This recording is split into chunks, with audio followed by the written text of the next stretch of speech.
Ayan, maganda na yung eksena na yan mamaya.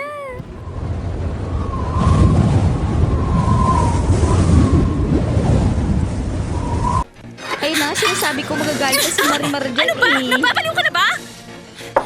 Alam mo ba kung para saan yun, ha? O ano yun? Ano nangyari? Hala, bakit nawala? Oh, hindi!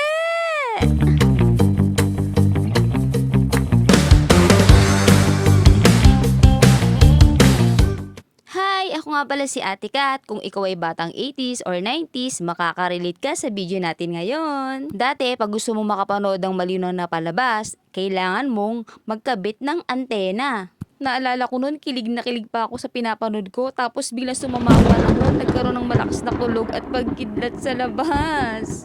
Aba nako, patayin nyo yung TV, baka tamaan ng kidlat yan! At yun na nga, kahit anong ganda ng palabas, papatayin mo ang TV. Naranasan ko din dati na umakyat sa bubong para ayusin yung antena. Ano po ba mama? Okay na po ba yan?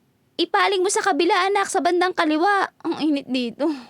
Naalala ko nga noon, madalas kaming manood sa Channel 2 sa ABS-CBN at pag inilipat na sa ibang channel, ang TV ay nasisira na ang signal. Kaya ako bilang bunso, pumalik ka nga sa bubong at ayusin mo yung antena. Ako na naman ang nakita nyo. At lumipas nga ang panahon, lumipas ang 80s, ang 90s at ngayon nga 2025 na. So ang dami ng pagbabago. At nagkaroon na nga ng Sky Cable, ng mga TV Plus at GMA Affordable Box. At sumulpot na nga din si YouTube, si Netflix at iba pang movie websites. At ngayon, anytime pwede na tayong manood ng kahit anong gusto nating palabas na magandang quality at talagang malinaw. Trivia time!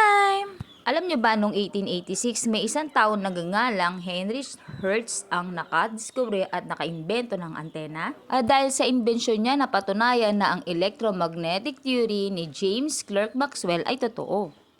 At kilala nyo ba si Carl Ernie Baron? Siya ay isang Filipino broadcaster at inventor. At noong year 2006 ay nakilala na nga ang Baron Antena. At nakabenta ito ng 1 million units sa Pilipinas. Ang galing, di ba? At kung bago ka lang sa akin channel, please subscribe mo naman ako at paki-like and share na rin ang aking mga video. Salamat! Bye-bye!